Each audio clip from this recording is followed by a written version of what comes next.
Well, hello there, and welcome to the House of Hammer. Well then, let's see, just what do we have in store for you today? It's certainly safe to say that we have moved away from the mind-boggling bewilderment of Mantrap, thankfully, and we do a hop, skip and a jump into full-on sci-fi territory with Hammer's latest offering from 1953, Four-Sided Triangle.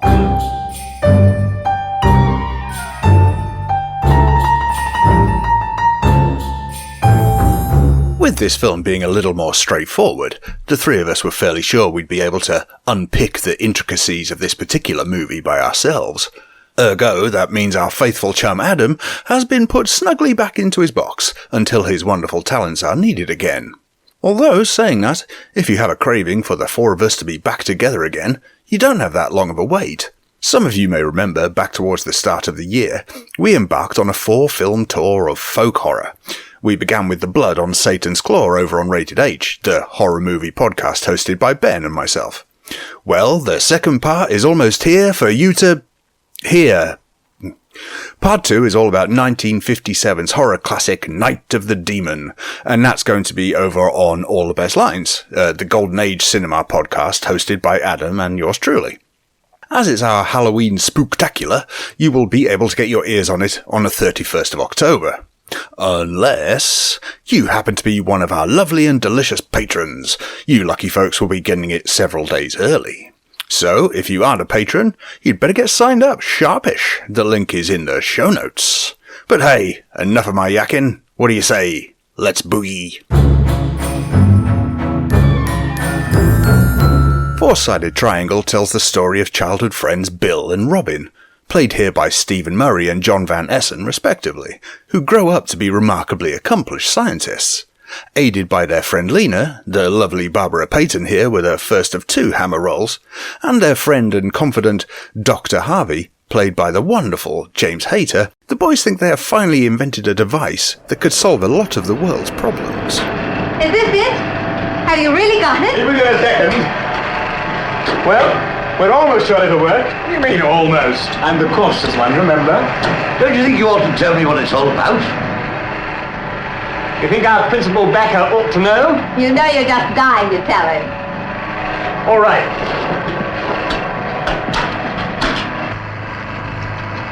But what are they? We call it a reproducer. You might also call it a duplicator. How does it work? What does it do? Well, that's not so easy to explain.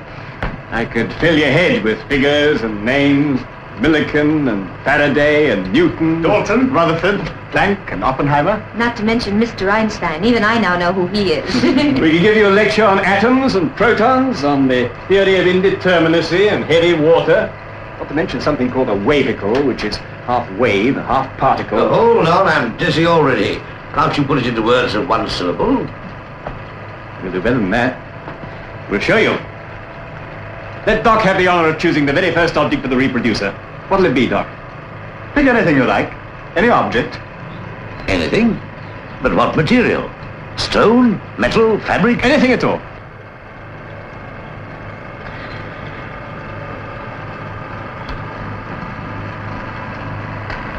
What about that? All right. Now you just sit down and relax. You're the audience. We have to do the work. And don't be disappointed if the show isn't quite perfect yet. You'll be careful with that. I've had it for years. So, no issues at all, right? Wrong. Both Bill and Robin have always had a bit of a thing where Lena is concerned, so it's somewhat understandable that Bill is just a tad crushed by the news that Robin and Lena are to be married. Dad, Mother, everybody, congratulate us. Lena and I are going to be married. Using rather dubious amounts of sophistry, Bill convinces both Lena and Dr. Harvey to insist in making him his own Lena. Win-win, right? Both the boys get a girl, and we can all live happily ever after. I think we should take a little jaunt over to the round table now. So, for a concise, thorough breakdown of Four-Sided Triangle, you may want to head elsewhere. But for our usual ramshackle cluster join me, Kev Moore, and Ben Taylorson. Here we are with the Four-Sided Triangle then, and I think we need to get on to the main talking point right from the off, which is the fact that you can't have a four-sided triangle. Nope. Because a polygon with four sides is a quadrilateral. So what we need to ask Smokes and Kev is, what's your favourite quadrilateral? Of all the questions you could ask, I mean, my favourite quadrilateral is a football pitch. It's a rectangle. That's a rectangle. That's a rectangle. Right, Worth okay, it. Kev? Even I knew try. that. Mr. Strong. Mr. Strong is a square. Yeah. So the two most basic answers we can get. So we've got rectangle and square. See, I'm going for the most exciting quadrilateral of them all. Okay. Which is the parallelogram. I love a parallelogram. Other choices would have included trapezium. How about a rhombus? That's it. Trapezium, kite, rhombus. Now we're talking. There we go. The moment has passed. Yeah. So anyway, I'm sticking with Mr. Boring. I'm sticking with the squarest square. And I'm putting it down to the way the question was asked. So I think both Kev and I were right. I did throw the polygon chat on you. You didn't know it was coming, so No. you didn't have time to do any research or No. So Kev and I were right. That's all I'm taking from that. Well, you chose the most obvious answers, but Oh yeah, Mr. Strong, definitely the most obvious answer. How about how about the pane of glass that the villains from Superman end up getting put into the Phantom Zone? That's a kite, isn't it? I seem to remember. So you're not being literal enough about it. I'm not talking It has about, four sides. No, that a kite has four sides. I've just said that. You're not being literal enough. You're thinking of exciting examples of quadrilaterals. All I'm basically asking is what your favourite shape of quadrilateral is. I'm not asking you to cite it in popular culture, as you both have. In fairness, you've taken the question beyond its original origins. Anyway, this film starts with a. Obviously, let's explain the title a little bit. Yeah. So, four-sided triangle alludes to a love triangle, which is fair, I think, to say. And what I will say right from the off is, listener, I don't think it's possible to not spoil this in our discussion. So, if you're absolutely desperate to see this before you hear us talk about it, then I suggest you stop the podcast at this point. Go away and find yourself a copy, you watch it, and then come back to it. Agreed. So we have a love triangle that ends up... The title makes very literal sense towards the end of the film. It does. But I just want to ask you a little bit about how you think this love triangle is depicted. Because I really enjoyed the fact that it goes from childhood to adulthood. So these three kids, as we see them at the beginning, we see them progress into young adults. And I think it's a really clever way of doing it because... In the space of 10 minutes, we feel a little bit like we've grown up with them. I don't know how you felt that. Kev, I'll go to you first. Yeah, there is a massive info dump right at the beginning where you do get all this and you get the talk over from Dr. Harvey, who explains exactly what's going on and explains the dynamic between them. You get to find out that Bill, who is this ridiculous genius, and he's light years ahead of anybody else, but...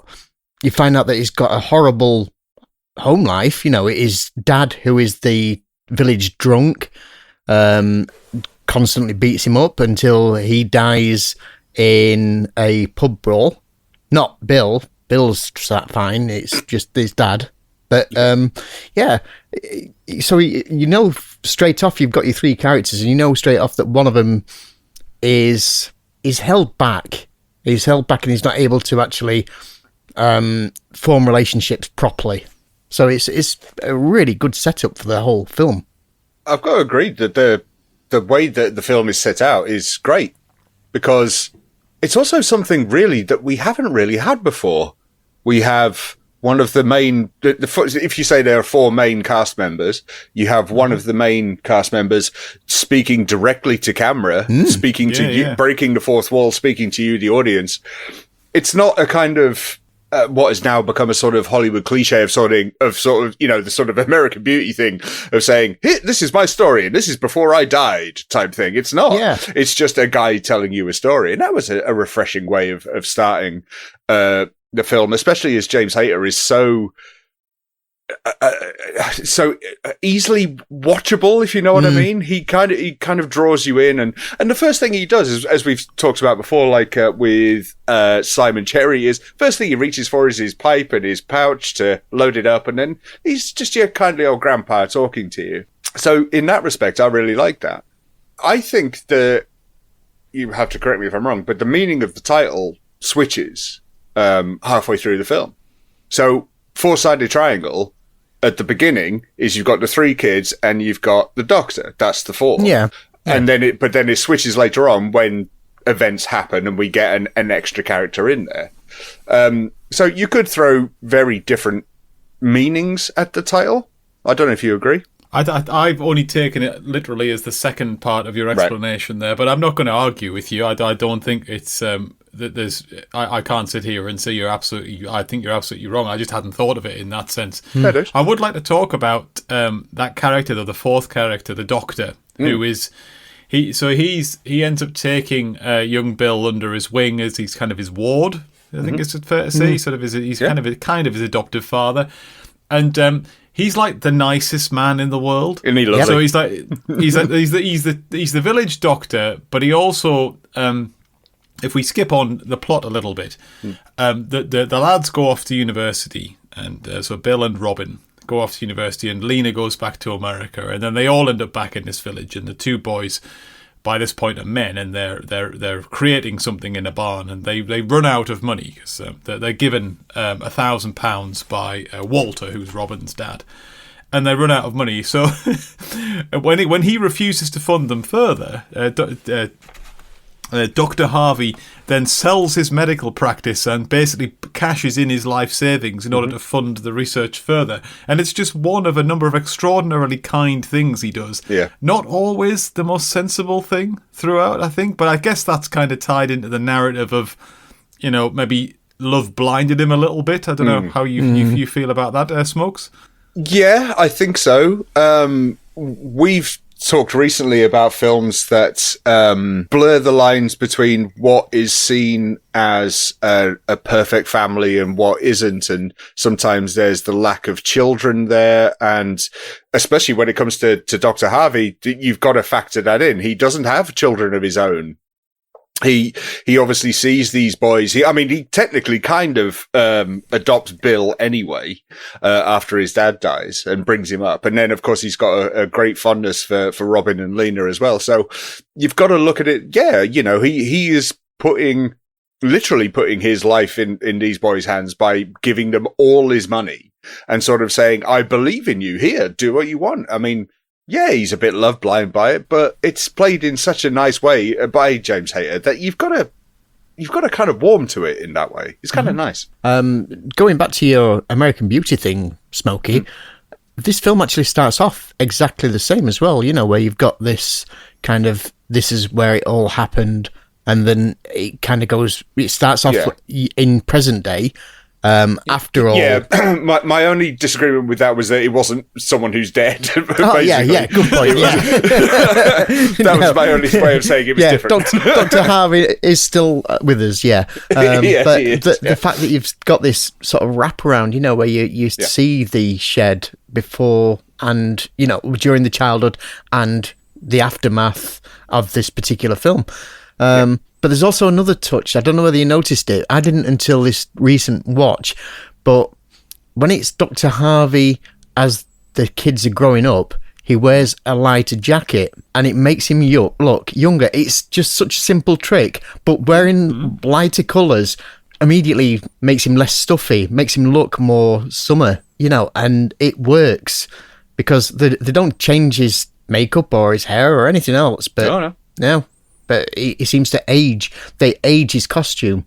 You mentioned the wraparound there, Kevin. This is a film that has a wraparound around the wraparound, which I quite like, because it does, because actually, there's a religious wraparound around it. And what I like about this film is it doesn't go hard on the religious angle. It just puts basically a bookend at either end of the film, with a couple of quite apt sort of phrases and sort of well sort of believed, or I mean it's even beyond sort of religion into just how we feel as human beings, is that there's only so much power one person should have. And what it's saying is, you put godlike powers in the hands of men and disaster is going to occur, and that's obviously what we see in the film. How did you feel about that in terms of a kind of deftness of touch? The thing that I liked was the fact that it had no bearing on the film at all.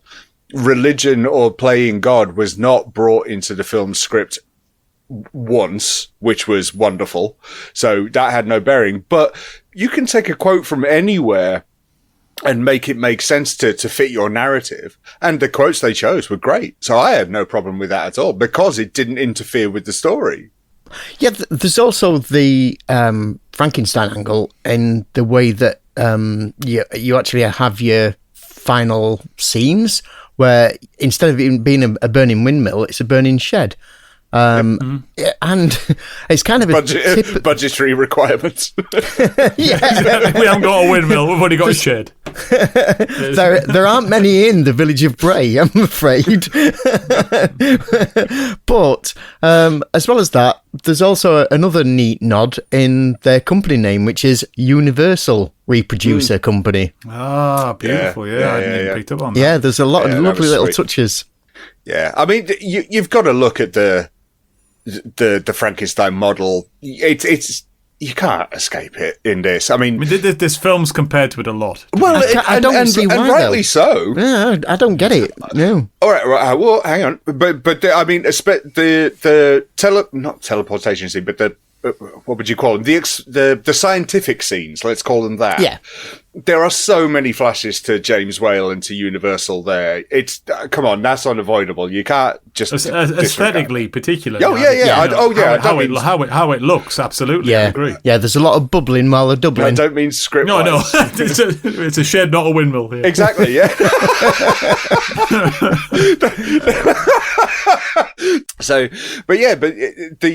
As you say, aesthetically, then yes, you have to look at the Universal monster movies as some kind of inspiration.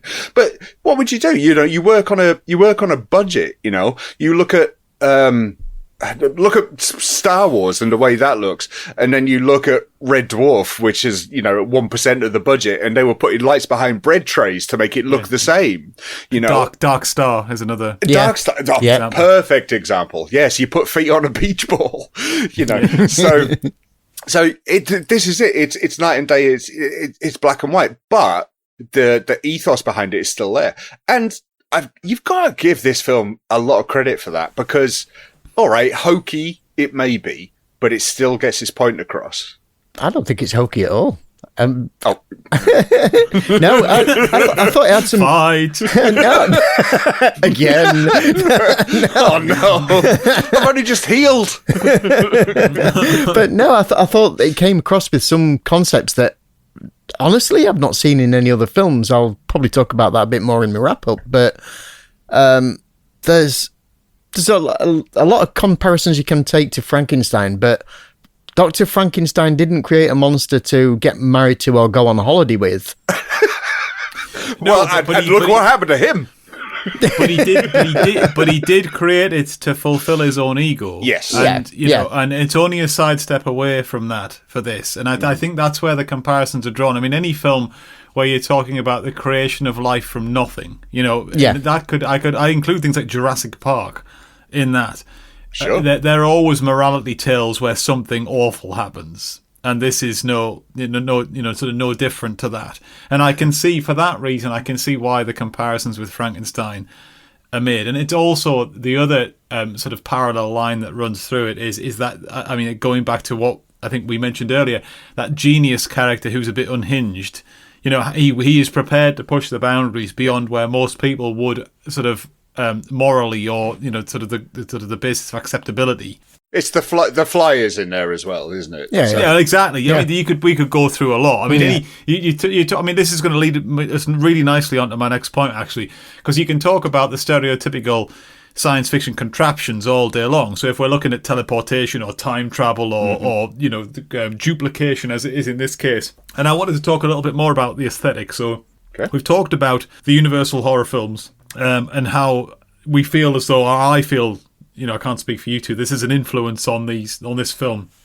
Oh, but unmistakable. This is definitely the first Hammer film that feels like pure science fiction. Definitely. You see that lab, and it's bubbling flasks and things. I mean, I didn't think it necessarily. It's odd to say for their first foray into the genre. I didn't think it necessarily handled it massively well, but it's very definitely that shift into a genre we've not seen before.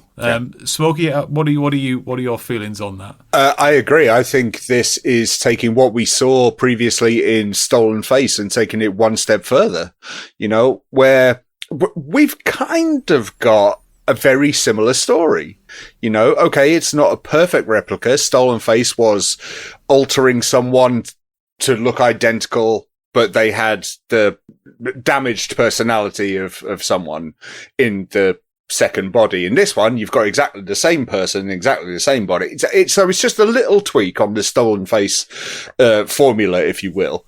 Yeah, I can see where you're coming from, though, Ben, that there are flaws in the way that it approached this. And also, I've got to say that it becomes problematic when you've got a fairly solid sci-fi drama going on, and then you turn it into a melodramatic love story. When it's leaning too hard on the melodrama instead of the complex issues that can occur, I think that makes it problematic. And unfortunately, by the end of the film, because of the runtime, it doesn't have quite enough time to recover, sadly. I would go one step further than you, Smokey. The melodrama thing, this is when it becomes something more than a sci-fi. This is when you've got something like Gattaca, where you've got a sci-fi concept, but it's pretty much buried under a personal story. But this becomes a real, true horror film when you start to look at it from Lena's perspective, because it becomes a horrible, horrible film. You've got a man that is completely obsessed with you to the point where he's actually willing to put you through God knows what life-threatening pain you might have just to make a duplicate. And then to see Helen and the pain that she's going through because she's experienced everything right up until her creation. So she's exactly the same as Lena, and she has no feelings for Bill whatsoever. And in fact, there's one moment where Bill wakes her up with breakfast and she's got utter disgust in her face, and this is just before she tries to commit suicide, which is unbelievable. It's such a fantastic twist.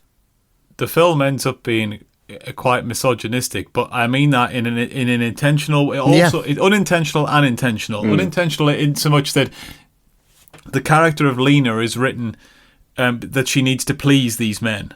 And I find that quite uncomfortable. There's a couple of scenes where she's like, sort of full of guilt about the fact that Bill's so unhappy. And you think, well, it's not your lot in life, pet, to make him happy. But also, exactly what you said, though, Kev, he's obsessed with recreating her. And this is where the character of Dr. Harvey falls down, because fundamentally, if he was a good guy, he'd step in and say, this is abhorrent. You can't replicate a human being to fulfill your own desires. But he does it anyway. But I think what's really interesting about this film is the fact that they hint on earlier in the film that Lena is suicidal anyway. Yep. She suffers from depression. She's not the happiest person in the world. She comes right out and says it. Yeah, she says, does, yes. I didn't want to be born, so I have the right to die. Unbelievable. Yeah, I mean, that's pretty brutal. Yeah. And just before she's replicated, Bill and Lena have this conversation, and she basically says to him, it doesn't matter if Robin had never come along. I would never have fallen in love with you anyway. I don't love you. Yeah. And yet he goes ahead with replicating and knowing full well she's going to have the exact memories and experience that that Lena has. And he plows on with this plan. And then when his plan fails, and as you rightly said, I think, Smokey, that Helen, the replicant, tries to kill herself. Just follow up on something you said earlier, which is that you said this is where the character of Dr. Harvey falls down a little bit.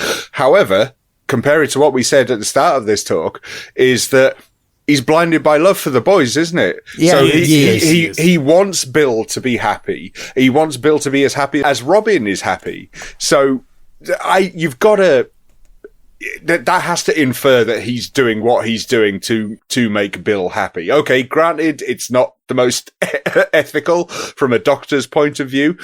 However, he does approach everything he does through the latter half of the film from a kind of scientific but also a very loving viewpoint. You know, every time Bill asks him for help, he does it. He said it's his line throughout the film. It's "Yes, my boy. I will, my boy," and he always says that. I think it's because Dr. Harvey himself as well has complete confidence in Bill's abilities. You know, he doesn't know exactly what Bill's capable of. I mean, let's face it, Bill is a phenomenal inventor. He's invented this duplicator. He invents a mini iron lung for a rabbit just to see if he can keep it alive. He invents the autojector, which injects people automatically into the spinal cord. And then he creates a brain wiping machine just because he needs one. I mean, you just said there, Kev. He moves on to the lobotomizer machine, and you know, I mean, this is when, like, if there's ever a red line in the you know, the sand, the woman of his dreams that he's recreated basically doesn't love him and never will. No. So the only way around this, and with her agreement, again, made me feel slightly uncomfortable, is that they're going to wipe her brain so that she won't have any memories. And then, again, this does open up a fascinating facet of philosophical conversations about, you know, nature versus nurture and experience versus, you know, learned stuff and all. I mean, I'm not a philosopher, as we may know. But there are an awful lot of all the films we've seen so far. I've found this the most fascinating in its concepts that it goes into, and it touches on a lot with quite. I mean, even as far back as said, the suicide thing, you know, the whole morality nature of this film. I just find it really interesting, and it's, you know, with some of the films that we watch, I find the second viewing tedious, and I'm counting the minutes, you know, till we've got through it. Yeah, I could watch this over and over again. And I'm not saying that it's like a perfect film, far from it, as I'll mention when I'm wrapping up. But it is an easy watch. It's very easy to stick on and watch. Yeah. Apart from the boring science bits, which are very boring. I'm glad they kind of skipped past that as well. You know, the kind of fudge it and sort of budget and scarper, don't they, basically? Yeah. The fundamentals of science fiction is you can't explain the science because it's fiction. Well, yeah, all right. I agree with part of that, and I disagree with part of that as well. Is that, yes, okay, you've got it. I mean, the perfect way of doing it is doing exactly what they do, of sort of saying, well, you won't understand it, so I'll say basically. Yeah, that's great. Yeah, exactly. Perfect. It's skipping 3 pages of the draft of the exactly. plot. Yeah, they do it in Looper, don't they? As well. They sort of say, well, you won't understand time travel, so I'll just use basic terms. That is your ultimate get out of jail free card whenever it comes to science fiction. So well done. But in a film that's, well, it depends which cut you watch. You can watch one at an hour and 20 minutes, or one at an hour and 17 minutes, or whatever. They still spend so much time on the twisting of knobs and shouting out alpha, gamma, beta, and doing nothing. And it's like, why is this film so long? Why not cut those bits out? It's not needed. Because it looks brilliant. That's why. J. Elder Wills did a great job on this. This is the best looking film. But, yeah. I mean, you've got all that stuff. You're going to make use of it, aren't you? It's like buying a Rolls Royce and just leaving it in a garage. It's too long. I think this is another one where you've got to accept as well, a film that's 70 years old, the audience feelings would have been different as well. They want to be wowed by the science, in inverted commas. Sure. And, you know, it's a relatively new concept to a lot of film goers, is, you know, the whole science fiction thing. But, you know, I was amused by the mention of a wavicle. I have no idea if that really is a physics thing. I thought of a better one, though. If they've got a wavicle, why didn't they just go the other way and call it a pave? Oh, nice. It doesn't take us long to read. Exactly. A lot more story. Look, I think it's about time we sum this film up. And I'm going to do so by asking for a very, very brief sort of wrap up, your rating, and I'd love to know the 3 things you would reproduce if you had a replicating machine. Ooh. I think we'll go to Smokey first. Good. I enjoyed this. It looked good. I think if we, as we said, there are four main characters. I think Bill and Robin are 2 of the most dull and uninteresting men ever. How they think they can get Barbara Payton. I mean, it's bad casting, so I think that it takes a dive there. James Hayter rules this movie. He's absolutely wonderful. Barbara Payton does what she can with this role. I mean, it's quite an unforgiving role, really, but she does bring the sort of the heartache and whatnot towards the end of the film, which I did like. The scientific scenes are too long, where it started to drag and I was losing interest. But I did enjoy it. It's a good science fiction romance that just slides far too easily into melodrama when it really didn't need to. So I'm gonna give it a 7. It's a good film, but its negatives are just a little too harsh to put it any higher. And what would you replicate, mate, if you had? See, three things. I honestly don't know. These kind of questions always get me. I'm always terrible at truth or dare or never have I ever or things like that. And then there's the conundrum of, you get 3 wishes. What do you do? And you can't wish for 10,000 more wishes or infinite. You can't do that. I don't know. My Blu-ray player, so I don't have to buy a new one because they're bloody expensive. I don't want to buy another one. And I know it's going to conk out at some point because it gets used a lot. But then, it's also frivolous. It's like, oh, well, I've got a stack of £100,000 here. I'm just going to replicate that and keep doing that. There's no shame with that. I always find these things very frivolous. So, I don't know. Maybe a Monster Munching gravy sandwich, and that's the best answer so far. So a bit of horseradish on that, though. No, without the horseradish. Bantam pickle. I'm not, mad. And that's right. And then I'd replicate another bike for Kev, so in case one breaks, then he has another one he doesn't have to fix straight away. Yay! He lives to give. Magnanimous. Kev, what about you in terms of wrapping up and the 3 things you'd like to replicate? Oh, okay. Well, I absolutely love this one, Cards on the Table. Even though it's made for £25,000, it makes it look like $1 million. The whole concept and the idea that it presents really has stuck with me. And I've tried to think of any other film that's come close. I mean, we've had films like The Prestige where we've had doubles.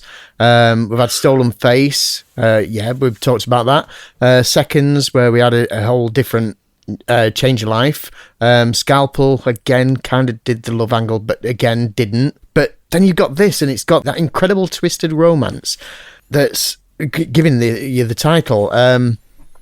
It just presents a whole new set of ideas and concepts to wrap your head around that you just don't see anymore, and don't even start me on how I'm going to go about the logistics of organising all the official documentation for Helen. Because true. You got especially when she's got no memory. I know. I mean, date of birth. But then, of course, you got Barbara Payton's performance. I mean, for a Minnesota girl, Payton's accent is unbelievable. She's pristine. Her British accent is fantastic. And when she says, when she's just about to go into the lobotomizer, "Goodbye, Robin," oh my God, that was just heartbreaking. That was fantastic. Loved it. It's a definite 10 out of 5 for me. And what 3 things would you replicate in the replicator? My Gary Newman collection, so that I've always got a safety copy. Electricity. What, all of it? Or, yeah. Or a pylon. Or a bag of or a bag of helium gas. And nylons. Because then you can drive the market price down and put all them out of smuggling. Big on the continent, I gather. Yes. Do all the smugglers out. Yep. Wow. What about you, Ben? I'll keep my... I'll give you a little bit of an insight. I watched this film over 2 nights, the first watch with my wife. And halfway through, we stopped around the time that they had just found success with the replicator and they were sending it off to the government were getting involved. Yep. And halfway, my brain works very slowly, as you two know, and the listeners probably getting on to knowing. And halfway through the day, the next day, before me and Liz were due to watch the second half, I worked out what was going to happen, and I sent Liz a text and said, he's going to replicate the bird. and at that point, I thought, yeah, this is cracking. I hadn't seen that coming because I'm stupid. But at that point, this film really got me. I really enjoyed the concept. I enjoyed the aesthetic. I really enjoyed the different philosophical things it held up. I really enjoyed the deft touch religious stuff that it mentioned. It isn't perfect. I completely agree with Smokes. I thought the scientific scenes were boring. They really stretched them out, particularly on the second watch. When he's preparing to use the lobotomizer, it takes like 10 minutes, and you think, "Oh man, just get on with it. Just put a 3-pin plug in the wall or something." But no, overall, I think this is a little bit of a forgotten gem, I would argue. I wasn't aware of this film before we started our Hammer Odyssey, and I feel a little bit ashamed that I wasn't, because I think this is really influential, and it's worthy of a much larger appreciation. So I give it an 8, I think. So we're all at the upper end of things, and in terms of the things I would replicate, you guys know, I think I have a pillow that I can't sleep without. Yes. It's shaped like a football. So I'd have to replicate that, because when that meets its maker, I'm going to be very sad. I have a John Carpenter t-shirt that I've had for the last 6 years that is nearing the end of its life, so I would definitely replicate that as well. And then I think my third thing would, I'm going to, quite materialistically, would just be a huge wad. Either that or a huge pile of cash. Can I right, I'm going to throw some out here, and I want to, I think I'm going to be alone in this, but I just want to double check, right? 4-sided triangle, stolen face. I preferred stolen face. What about you guys? You know where my love lies, and it's with 4-sided triangle every time. Okay. I enjoyed them both. That is a difficult question. And I think I rated Stolen Face higher than this. But I don't know. I'm going to sit on the fence. Okay. Well, like a cat. All right. I've got a question. Kev's gone that way. I've gone that way, and you're in the middle. So that's fair, isn't it? Sounds about right. It's like it's a 2-sided triangle. What's your favourite 2-sided shape, Ben? A line. Right. I've got a question right back at you then, in that case. If you found out that there was somebody that had made an absolute carbon copy of yourself and you got to meet him, what would you do? Not to go too philosophical on you, but I don't think you would cope as a human being. I think you'd kind of break down. And I don't think your brain would be able to cope with the fact that there was someone, because not just someone who looks like you, but someone who is you. Well, I think it is. I mean, we haven't talked about this when we've been discussing the film, but I think as a concept, it's actually really fundamentally terrifying. Yeah. Yes. To have somebody, an exact copy of you knowing and doing and feeling the same way you do. Oh, I'd be creeped out. I'd be tempted to stab them. I'm not going to. I wouldn't want to. I wouldn't want to kill the other me. I mean, that's a little brutal. But I mean, I certainly wouldn't. I was here first. I could barely deal with me. Why would I want to deal with him? Me. I tell you, that's what we're all thinking. Well, all I was thinking. What would you do? Like drinking competition. So there you have it. More than above average film, in our humble opinions. Do you agree with us? Get in touch and let us know. From time to time, we do like to highlight some of the performers featured in the movies we are covering, and this episode is no different. As mentioned earlier, Barbara Payton appeared twice for Hammer, in this feature and in our up-and-coming episode of The Flanagan Boy. Like so many stars before and after her, Barbara seemed to have it all, and was destined for stardom. But as we all well know, sometimes fame just doesn't come by that easily. Barbara Lee Payton was born Barbara Lee Redfield in Cloquet, Minnesota on November 16th, 1927, to parents Irwin and Mabel. Moving to Texas with her family in 1938, sadly, this is where it seems the troubles began. Both Barbara's parents had long-standing problems with alcohol. According to a visiting family member, they would start imbibing mid-morning and didn't stop until after midnight. This, coupled with the fact that Irwin already possessed a quick temper and an ability to switch off emotionally, led to Mabel often being the victim of physical abuse. Mabel herself was not entirely innocent, however. Even at the early age of 11, Barbara was gaining attention from the local community for her looks and appearance, especially amongst middle-aged men. Her mother openly welcomed this notoriety, thinking that her beautiful daughter reflected well on her. November 1943 saw Barbara flirt with her first bout of teenage rebellion when she married her 16-year-old high school boyfriend.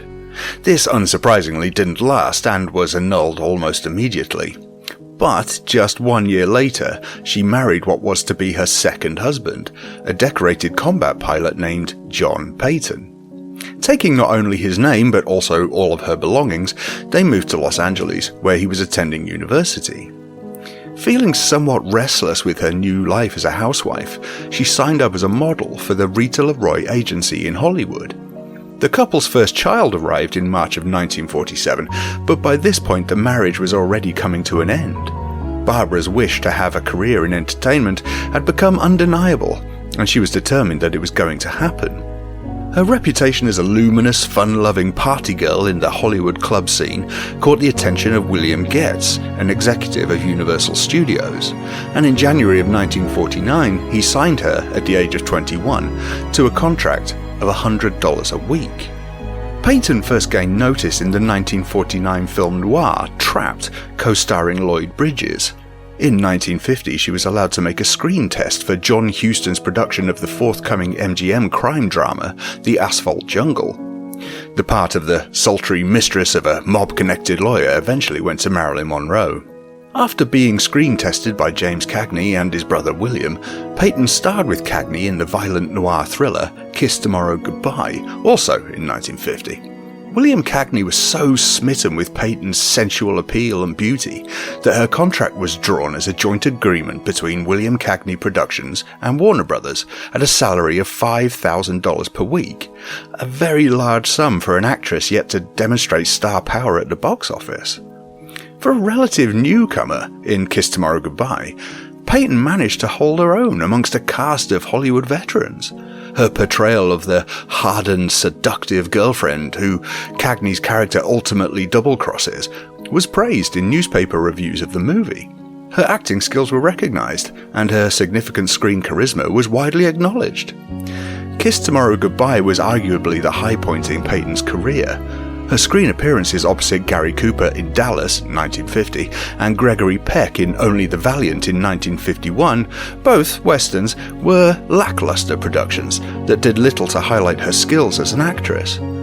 Peyton's career decline began with the 1951 low-budget horror film Bride of the Gorilla, co-starring Raymond Burr.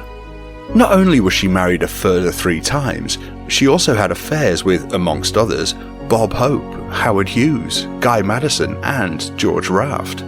The scandals that these created, and several more to follow, only added to Barbara's rapid decline from the public eye.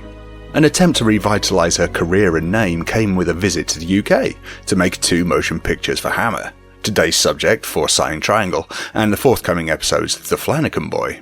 Sadly, neither managed to do what she wished. Peyton's hard drinking and hard living ultimately destroyed her physically and emotionally. Celebrity bartender and self-proclaimed hustler Scotty Bowers has alleged for the time she was regarded as a high-class sex worker and much in demand.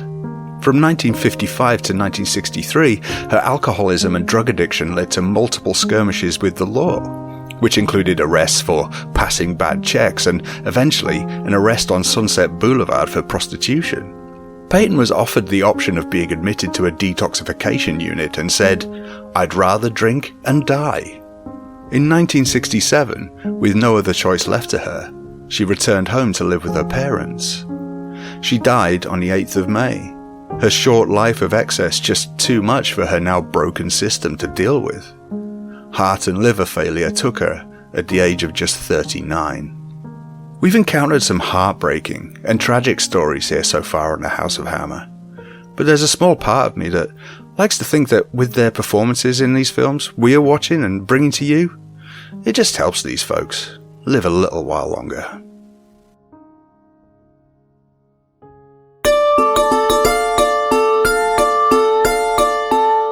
as this is our first proper venture into the science and indeed the fiction of our tour through the House of Hammer, we thought it might be entertaining to give you all a little bit of the history of said genre. And who better to do so than our very own genetic mutation and medical marvel, Mr. Kev Immortal Moore.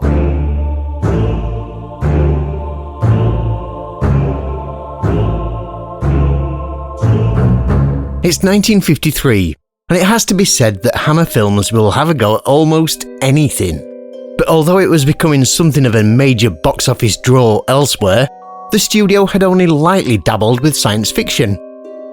There's the eardrum-shattering Blackpool Tower weapon in Dick Barton Strikes Back, and the central what if idea of Stolen Face.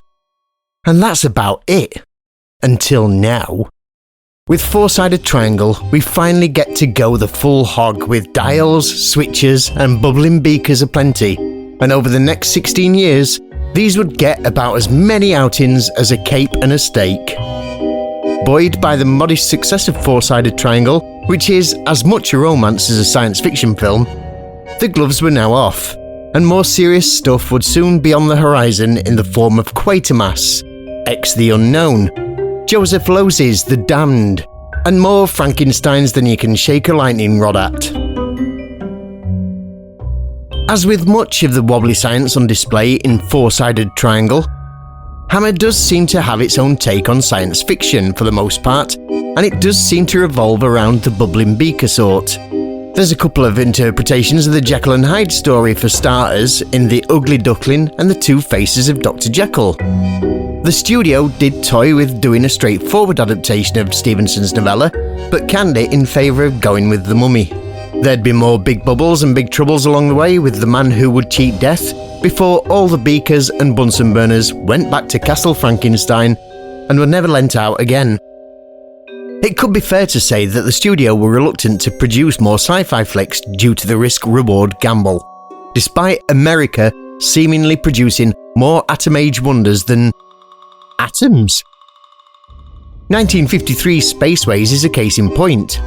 It sounds like good outer space fun with a title like that, and it isn't helped by the rocket ships all over the posters either, but it's unfortunately a more earthbound murder mystery, with a body turning up in a fuel tank. There were a couple of notable near misses along the way too, with I Am Legend that would finally become The Last Man on Earth starring Vincent Price for Lippert Pictures in the US, and The Mutation, a story from Anthony Hines that saw a research scientist at an atomic plant who becomes suffused with radioactive power. This was another project that was binned because it was already 1964 and nobody was bothered about the atom age anymore. At least until the early 80s.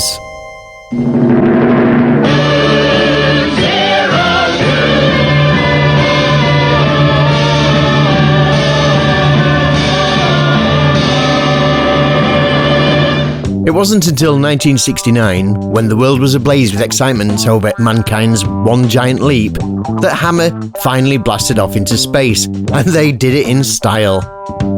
Their space western, Moon 02, was the most expensive film the studio had produced at that point, and despite a top-flight cast to match the look that owes a lot of thanks to a lot of Italian films, it unfortunately all but crash-landed, barely to be seen again. And after the catastrophic losses of Moon 02, you'd think that Hammer would have given up on the idea of science fiction altogether. And although there was a definite swing back to vampires, gothics and comedy for their final decade before closing the doors again, Michael Carreras wasn't ready to quit just yet, and announced In the Sun, once in 1969 and then again in 1970. It's about a spaceship that's pulled into the sun by gravity, where the crew then discover a world of aliens under the surface. He also announced Disaster in Space in 1970 as a sequel to Moon 02, along with a Moon 02 TV spin-off. Eventually, he gave up and it was all cancelled.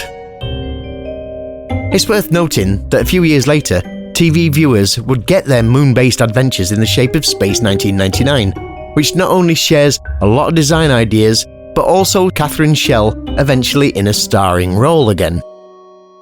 As footnotes, there was also going to be a Quatermass 4, which was also canned in favour of more on-screen lady parts. But this wasn't a complete loss, because it would see the light of day in the mid-70s as the TV series Quatermass, starring John Mills. And when the Hammer House of Horror producer Roy Skeggs was getting together a package of Hammer remakes with Warner Brothers in 1993, Stolen Face and a couple of the Quatermass films were the first to be proposed. So it seems the love for the genre wasn't completely dead.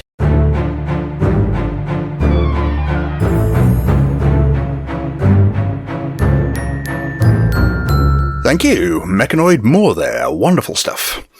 When it comes to sci-fi, most of the time, the rules between science and utter absurdity get a little blurred, especially when it comes to their inventions or contraptions. So, with a brief roundup of some of the best, it's our very own sultan of silly stuff, Mr. Ben Taylorson.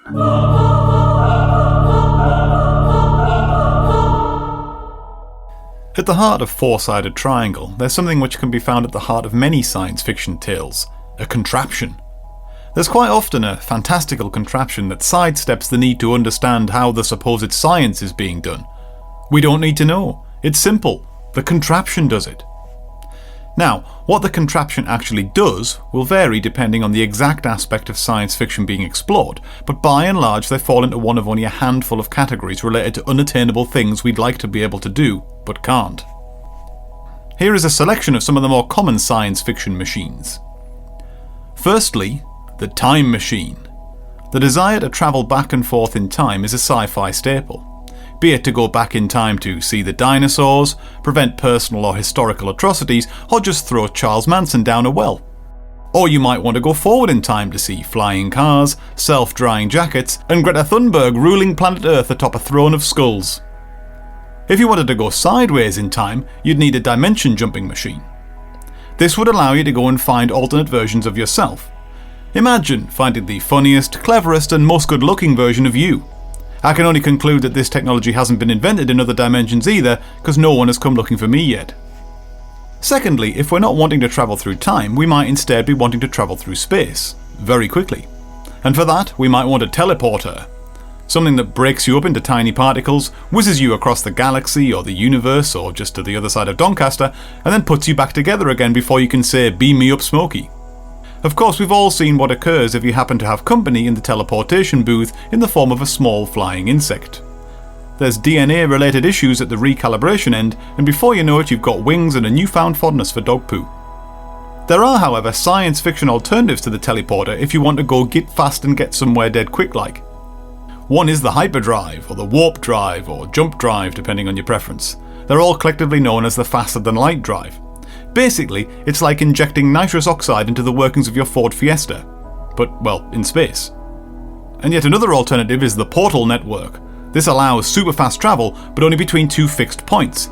It's like taking the train from Redcar to Eagles Cliff, but faster, and in space. Third is the Making It Alive machine. You know, like the one what Dr. Frankenstein had in his castle. Or that one that John Voight had in the Hoover Dam in Transformers that turned a phone into a little robotic tosser. This is about as close as it gets to the science fiction trope of playing God is bad, because this power is reserved for deities, well, and amorous couples, but not for weirdos in towers with cadavers and electricity substations. I can't think of many examples of exploits with the Making It Alive machine that didn't end poorly. And closely related to the Making It Alive machine is the Bringing It Back to Life machine.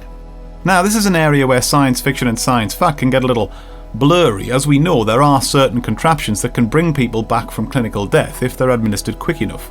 But in a sci-fi sense, the limits are pushed well beyond what is realistic, into at first bringing back a long-dead bunny that's gone stiff and started to whiff a bit, before moving on to well-dead human subjects. Again, it's going to end in tears. Next up, we have the Invisibulator. The ability to appear to totally vanish while still being there is desirable for a number of reasons, from tactical warfare to getting out of doing the washing up. Again, we stray into the realm of science fact a little bit here, as certain technologies allow for certain types of invisibility in real life. Well, kind of. But nothing can make something disappear the way a cloaking device can in Star Trek or Star Wars or Muppets from Space. Next up, we have the tractor beam machine. It can pick things up from over there and make them go where you want them to go, all without you having to touch it. It's like a butler in space. You can also snare your enemies with it and bring them aboard your spaceship or small moon, or bring unwilling Earthlings aboard your flying saucer for a good probing, or just make them stay where they are, unable to move forward or backward, like being in a post office queue. Seventhly, we have what I'm going to collectively refer to as the plug it into my brain machine. Now this covers a lot. It might be uploading information to your head like an almighty USB stick, such as martial arts moves or warfare tactics or Simpsons quotes.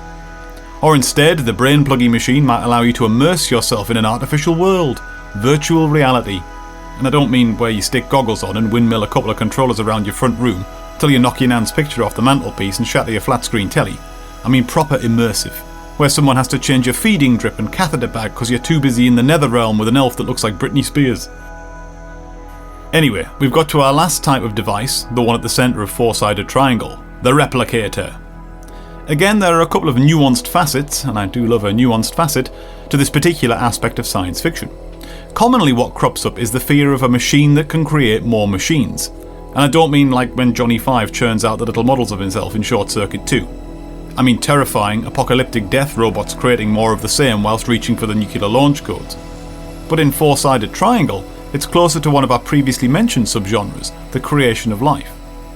When Robin and Bill are knocking out the replicated checks and pocket watches, all is good. Well, I say that, but there's still an uneasy feeling about it. We all know the old adage about never getting something for nothing, and everything we know about physics and all that guff decrees that you can't just whip someone up out and out. There's going to be trouble. So when Bill pushes his luck and moves on to biological subjects, he's quite literally playing God and hoping to make his ideal mate. The irony is that of all the sci-fi devices discussed so far, the technology depicted here, albeit not literally as it's presented in a barn, is within our grasp as a species. Cloning is real and possible. I've seen that sheep on the telly. And I saw that terrible Star Wars prequel. The sheep wasn't in that mind as far as I know. If you'd like to hear me witter on more about the four-sided triangle, I've recently written a piece about it for the 3rd issue of the Hammer fanzine Claret, and I'll be releasing an audio version of the article for our patrons in the next week or so. So you can subscribe to our Patreon, or you can buy the issue when it comes out. Or you can do both. Now, if you'll excuse me, I'm off to battle orcs with Elf Britney Spears.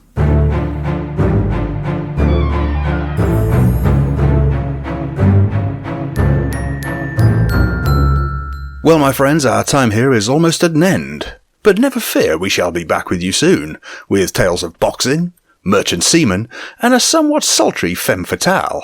And who knows, if you're very lucky, we may just talk about a film too.